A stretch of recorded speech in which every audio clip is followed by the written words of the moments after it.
जी अस्सलाम वालेकुम। आप देख रहे हैं मेरे यूट्यूब चैनल एस के क्रिकेट। मैं आपका अपना सलमान और उम्मीद करता हूँ आप सब खैरियत से होंगे और खुशहाल होंगे। सबसे पहले जुम्मे का दिन है आज और मेरी तरफ से तमाम मुसलमानों को जुम्मा मुबारक और मेरे देखने और सुनने वालों को दिली ख्वाहिशात और नेक तमन्नाओं का इजहार करते हैं हम। तो मैं अपने चैनल के तवस्सुल से आपसे ये बात कर रहा हूँ कि आज जुम्मे का दिन आपने सब ने अपने अमाल में और अपने आदत में अपने आप को सुधारना है और अपने आप को मेंटेन करना है और अपने लिए दुआ करनी है और हमारे हमारे मेंबर्स के लिए और हमारे लिए और पाकिस्तान टीम के लिए ख़ास तौर पे, क्योंकि जिस चैनल पे मैं बैठा हूँ इस टाइम ये क्रिकेट का चैनल है, तो इस पर हम ये भी कहेंगे तो ख़ास तौर पे क्रिकेट का जो इस टाइम T20 वर्ल्ड कप चल रहा है उसके लिए आपने दुआ करनी है, ताकि हम मिलकर जो दुआ करें वो पाकिस्तान और हम सब के लिए बायस निजात और पाकिस्तान को T20 वर्ल्ड कप जिता भी दे।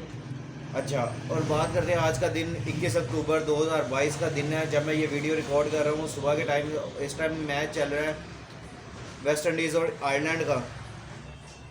बेसिकली आज दो मैच है क्वालिफायर्स के, स्कॉटलैंड और जिम्बाब्वे, और वेस्ट इंडीज़ और आयरलैंड जो कि मुकम्मल तकरीबन हो चुका है और आयरलैंड जीत चुका है। मेरा ख्याल है जीत जाएगा, क्योंकि इसमें कोई डाउट तो रह नहीं गया, क्योंकि दो रन रह गए 17 बॉलों पे, तो वो इन्होंने जीत ही जाना है। तो बात करते हैं आज की इनकी परफॉर्मेंसेस पे।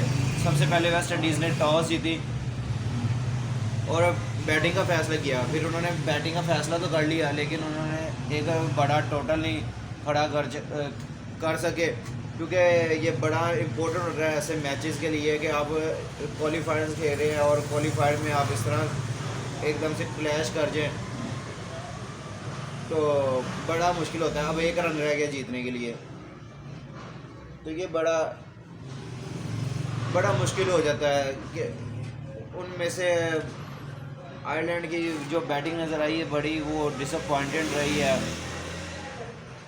और अब वापसी जब ये इनकी बैटिंग देख रहे हैं तो ये बड़ी हैवी और बड़ी मज़े की नज़र आ रही है आयरलैंड की।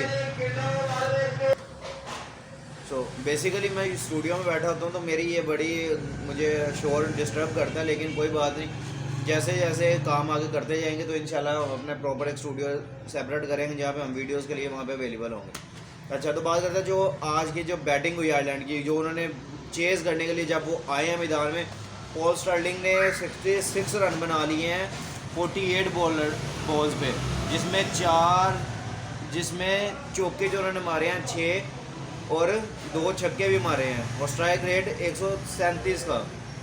क्या यार, बैट्समैन सिर्फ पॉल स्टार्लिंग है जो लीग्स भी खेलते हैं और पूरा परफॉर्म करके दिखाते भी हैं कि एक प्रॉपर बैट्समैन ओपनर जिसे कहते हैं।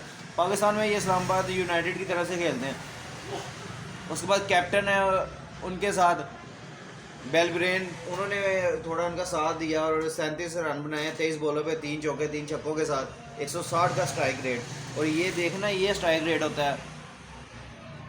इसमें बॉलिंग में कुछ ज़्यादा नज़र नहीं आई, कोई जान मारते हुए ज़्यादा कोई आउट नहीं कर सके, सिर्फ एक ही आउट हुआ है इनको बॉलिंग में, और एक आउट पे और इतने हैवी स्कोर खाए हैं। अकील हुसैन ने 38 रन खाए हैं 4 ओवर करके। फिर जोसेफ ने 4 ओवर किए हैं और 39 रन खाए हैं। ओडियन स्मिथ ने 2 ओवर किए हैं 23 रन खाए हैं। जैसन होल्डर ने 4 ओवर करवा लिए 23 रन। जो सबसे एक्सपेंसिव रहे हैं जोसेफ रहे हैं 39 रन के साथ 4 ओवर के, और इकॉनमी 9.7 की है। और अभी मिकोय ओवर कर रहे हैं, उन्होंने 0 आउट किए हैं और किसी की विकेट नहीं है, सिर्फ अकील हुसैन ने 1 विकेट हासिल की है। तो ये बड़ा वेकिंग मूवमेंट है वेस्ट इंडीज़ के लिए, क्योंकि इतनी बड़ी टीम है और इस तरह के मैचेस खेलेंगे, वो भी आयरलैंड जैसी टीम से एकदम से हार जाएँ, तो ये बड़ा समझ। निकोलस पूरन पता नहीं कैसी कैप्टनसी कर रहे हैं, तो इनको चाहिए कि यहाँ पे थोड़ा सा इनको सोचे। और बात करें जो आज दूसरा मैच जिसमें ज़्यादा चांसेस यही हैं कि जिम्बाब्वे जीतेगा। स्कॉटलैंड और जिम्बाब्वे का मैच है जो कि 1 बजे स्टार्ट होना है। उस मैच के बाद दोबारा लाइव आएंगे, दोबारा वीडियो बनाएंगे, तो इंशाल्लाह उसमें भी दोबारा डिटेल के साथ बात करेंगे, क्योंकि ये मैच भी इम्पोर्टेंट है, क्योंकि वहाँ पे अगर आयरलैंड जीतेगा वो क्वालिफाई कर जाएगा अब, और यहाँ पे जिम्बाब्वे और स्कॉटलैंड में से जो जीतेगा वो भी क्वालिफाई कर जाएगा। तो ये ग्रुप 2 के आज मैचेस हैं। तो इनमें अब देखते हैं कि अब इन दोनों में क्या रिजल्ट निकलता है। उसके बाद और भी बड़ी खबरें निकल के सामने आ रही हैं जो बात करते हैं बड़ा वो इंग्लिश बाहर हो गया ऑस्ट्रेलिया के, उनकी जगह पे कैमरन ग्रीन ने स्क्वाड को ज्वाइन कर लिया, प्रॉपर प्रैक्टिस सेशन स्टार्ट कर दिया और टीम के साथ इस टाइम मौजूद हैं। उन्होंने मैचेस अब उनको ही खिलाया जाएगा इंग्लिश की जगह, क्योंकि इंग्लिश तो अपना बाहर हो गए हैं इंजरी की वजह से, क्योंकि ऑस्ट्रेलिया में इंजरी इनकी बहुत मुश्किल होता है कि दोबारा रिकवर कर जाए। और इनकी भी तो देखिए ना जो श्रीलंका की हुई हैं, श्रीलंका की बड़ी हैवी टीम थी जो श्रीलंका की, जिसमें वो चमीरा थे और इसके अलावा निशांका मधुसन, ये सारे जो आउट बैक होना तिलिका, ये सारे आउट हो गए T20 वर्ल्ड कप से। अब रहमान उल्लाह गुरबाज, इनका भी अभी कंफर्म नहीं आया न्यूज़, लेकिन उनके टो पे जो शाहीन शाह अफरीदी की बॉल लगी है तो ये बड़ा वेकिंग मूवमेंट होगा, क्योंकि ऐसे बैट्समैन जो ओपनिंग कर रहे हैं और ओपनिंग में करके देते हैं और ऐसे ही हिटिंग करते हैं कि इनका कोई सानी नहीं है ओपनिंग में, ठीक है, ऐसे ही हिटिंग करके देते हैं। तो ऐसे हिटर जो एकदम से टीम से अगर बाहर हो जाएंगे तो वो एक बहुत बड़ा दचका होता है। तो ये दचका जो अफगानिस्तान को लगने जा रहा है, अब ये बहुत मुश्किल है कि ये वो इससे रिकवर कर सके, लेकिन अब अभी शुरू में यही निकल के सामने आ रहा है कि अभी उनका ट्रीटमेंट, उनके स्कैन वगैरह चल रहे हैं, लेकिन वो जिस तरह उनका वो उन्होंने आगे पाँव के टो पे मारी है उन्होंने बॉल, तो ये बड़ा इनके लिए अवेकिंग है और उनके लिए बड़ा मुश्किल है कि वो इससे रिकवर कर सके। लेकिन अभी इनके बारे में कोई नहीं। और रीस टोपले जो इंग्लैंड के हैं वो भी टीम से बाहर हुए हैं। तो रेस टोपले की बात हो रही, तो रेस टोपले मेन बॉलर है, उनकी जगह टैमल मिल्स को तो लेके आए हैं, लेकिन टैमल मिल्स एक रन मशीन है, जैसा हमारे पास हुसनैन है वैसे उनके पास टैमल मिल्स है। वो हर एक ओवर के बाद अपना गोडा पकड़ते हैं बाहर, अपना घुटना पकड़ के बाहर, कि वो उनकी वजह से रन बड़े होते हैं, उनको कोई ऐसा नहीं हो रहा था, वो अपना घुटना पकड़ते हैं, मेरा दर्द होना शुरू होगी, वो बाहर जाके बैठ जाए। तो ये बड़ा अवेकिंग मूवमेंट है उनके लिए भी, इंग्लैंड के लिए भी, कि उन्होंने रिप्लेसमेंट में कोई अच्छी और ऑप्शन हो सकती थी, लेकिन उन्होंने टैमल मिल्स को, क्योंकि उनके पास एक्सपीरियंस है, उनके पास इंटरनेशनल का एक्सपीरियंस है, लीग्स खेलते हैं, पाकिस्तान में कराची किंग्स की तरफ से खेले हैं, तो बड़ा अच्छे बॉलिंग भी करते हैं, ये नहीं बुरे बॉलर हैं, बॉलर अच्छे हैं, लेकिन मसला सिर्फ ये है कि जब वो रन लीक करना शुरू करते हैं तो रन एकदम से देना शुरू करते हैं। तो ये बड़ा बीच में वेकिंग मूवमेंट आ गया उनके लिए, इंग्लैंड के लिए, लेकिन उन्होंने उनकी रिप्लेसमेंट और हो सकती थी, लेकिन उन्होंने नहीं की। इसके बाद बात करते हैं जो शान मसूद के बारे में। शान मसूद की बातें वो निकल के सामने आई है आज सुबह ही, तो मुझे बड़ी यहाँ पे टेंशन सी हुई, तो मैंने कहा चलो मैं आप लोगों से बात करूँगा, आप लोगों को एक खबर दूंगा कि जिन्होंने अभी तक नहीं देखा उनको पता लग गया होगा, और जिनको नहीं अभी हुई इंटरेक्शन सोशल मीडिया से या इस तरह मेन स्ट्रीम पे तो ये ज़्यादा शो नहीं हो रहा होगा, क्योंकि ये अंदर ही जो खबरें होती हैं बड़ी मुश्किल से मेन स्ट्रीम, कोई मेन चीज़ हो तो वो मेन स्ट्रीम मीडिया पे आती है। तो ये शान मसूद को हॉस्पिटल लेके गए हैं, उनकी हेड पे बॉल लग गई है, ये ब्रेकिंग न्यूज़ मैं आपको दे रहा हूँ कि शान मसूद को बॉल लग गई है राइट साइड पे आपके, मैं तो इस टाइम ये राइट साइड पे इस तरह रखूँगा तो आपको समझ आएगी, क्योंकि राइट साइड पे बॉल लग गई है। नवाज साहब हिटिंग कर रहे थे नेट्स में, तो नवाज साहब ने वो बॉल हिट की है, तो आगे शान मसूद के आगे हेड पे लगी है, उनको फ़ौरन MCG जो क्रिकेट ग्राउंड में वहाँ पे नेट्स चल रहे थे वहाँ से निकाल के मेलबर्न में लेके गए हैं हॉस्पिटल, वहाँ पे उनके स्कैन चल रहे हैं, और अब उनकी अभी तक अंदर से खबर नहीं, ये निकल गया कि अभी वो खतरे से बाहर है, लेकिन अगर वो सीरियस हुई कुछ तो ये बड़ा मुश्किल हो जाएगा कि वो वर्ल्ड कप में साल सर्वाइव कर सके उनको भी, अगर इस तरह, क्योंकि अभी समझ नहीं आ रही, अभी वर्ल्ड कप स्टार्ट नहीं हुआ, इंजरी पे इंजरीज निकल के सामने आ रही हैं, कभी कोई आ जाता है, कभी कोई नज़र आ जाता है, कभी कोई खिलाड़ी नज़र आ जाता है। तो आज शान मसूद की बारी थी, अब शान मसूद अभी नेट्स कर रहे थे, नेट्स पे कर नहीं रहे थे, वो खड़े थे साइड पे, तो नवाज हिटिंग कर रहे थे, हिटिंग करते करते बॉल उनके आगे हेड पे लग गई, तो वो अब चले गए हैं हॉस्पिटल, वहाँ पे उनके स्कैन्स हो रहे हैं, वहाँ पे जब खबर निकल के सामने आएगी तो इंशाल्लाह दोबारा बात करेंगे, लेकिन बड़ा मुश्किल होता है ऐसे एकदम से रिकवर कर जाना, और इतने बड़ा मैच है पाकिस्तान वर्सेस इंडिया में।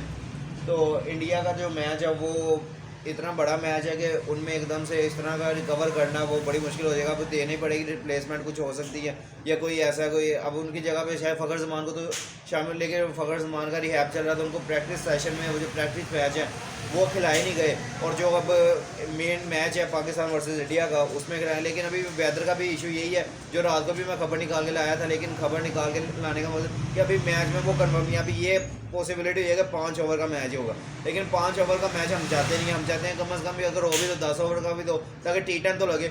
लेकिन वो T10 का ये है कि अगर वेदर में अगर 10-10 ओवर वो हो भी गए तो फिर मज़ा आ जाएगा, क्योंकि मैच कुछ ना कुछ तो चाहते हैं ना फैंस ये नहीं चाहते कि हम इस तरह बिल्कुल ही हाथ जो उठा के साइड पे होकर निकल जाएं।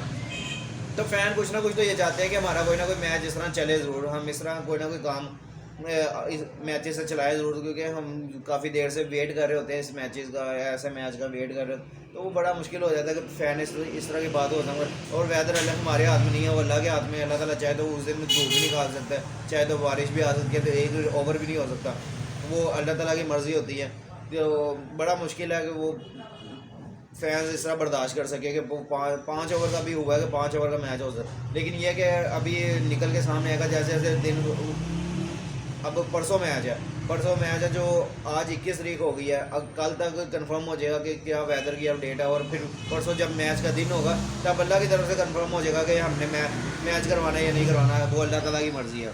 उसके बाद बात करते हैं जो एक और खबर निकल के सामने आ रही है कि इसका इंडिया का टूर कंफर्म हो गया बांग्लादेश का, जो कि उन्होंने दिसंबर में करना है। तो उन्होंने उसमें ODIs खेलने हैं और 3 ODIs खेलने हैं और 2 टेस्ट खेलने हैं। तो ये बड़ा अच्छा इनके लिए मौका है कि ये अपने टीम को जिस तरह ये अपने बेंच स्ट्रेंथ को आजमाते हैं और जिस तरह ये करते हैं, और बड़ा आउटस्टैंडिंग है इनके लिए कि ये ढाका जा रहे हैं। इन बांग्लादेश में जाकर उन्होंने ये 3 ODIs और 2 टेस्ट मैच खेले हैं। पहले 3 मैचों की ODI सीरीज़ है। तो उनकी जो पहला मैच है 4 दिसंबर को ढाका में शुरू होगा, फिर उसके बाद 7 दिसंबर को फिर ढाका में, फिर तो तीसरा जो ODI है वो दिसंबर में होगा, यानी कि 10 तारीख को ढाका में। तीनों मैच ढाका में है। फिर उसके बाद टेस्ट शुरू हो जाएंगे जो कि दिसंबर 14 को शुरू हो गए और 18 तक जाएगा। चट्टोग्राम ये इनका स्टेडियम है, वहाँ पे होगा। और फिर सेकंड टेस्ट 22 से 26 को ढाका में। तो ये इनका टोटल शेड्यूल जो अनाउंस हुआ है इंडिया का बांग्लादेश के लिए, ये मैंने आपके साथ शेयर किया। तो इंशाल्लाह नेक्स्ट वीडियो में और डिटेल से बात करेंगे। और जो हार गई होगी अभी तक वो टीम, वेस्ट इंडीज़ ने 9 विकेटों वेस्ट इंडीज़ मैच हार गया और आयरलैंड 9 विकेटों से मैच जीत गया। 15 बॉल्स अभी लेफ्ट भी हैं। तो 146 रन का टारगेट दिया था 5 विकेटों के नुकसान पे वेस्ट इंडीज़ ने। आयरलैंड ने 150 रन बनाए 1 विकेट के नुकसान पे, जो कि पॉल स्टार्लिंग इसमें मैन ऑफ द मैच भी होंगे इंशाल्लाह, क्योंकि वही है वो जिन्होंने इतनी अच्छी नॉक खेला बीच में और प्रॉपर हिटिंग वो जो कैप्टन की तरफ से। तो इंशाल्लाह इस पर फिर अगले वीडियो में जो अगला मैच होगा उसके बाद आएंगे दोबारा। स्कॉटलैंड और जिम्बाब्वे का मैच है 1 बजे, तो उसके बाद दोबारा आएंगे। तो इंशाल्लाह दोबारा इस पर बात करेंगे डिटेल के साथ। तो जिसने अभी तक मेरे चैनल को सब्सक्राइब नहीं किया हम चैनल को जल्दी से जल्दी सब्सक्राइब करें, बेल आइकन को जरूर बता के लेटेस्ट वीडियो आप तक पहुँचती रहें, ताकि मैं आपसे करता हूँ। तब तक आप अपना आस पास लोगों के साथ में, तब तक अल्लाह हाफिज़, पीस आउट।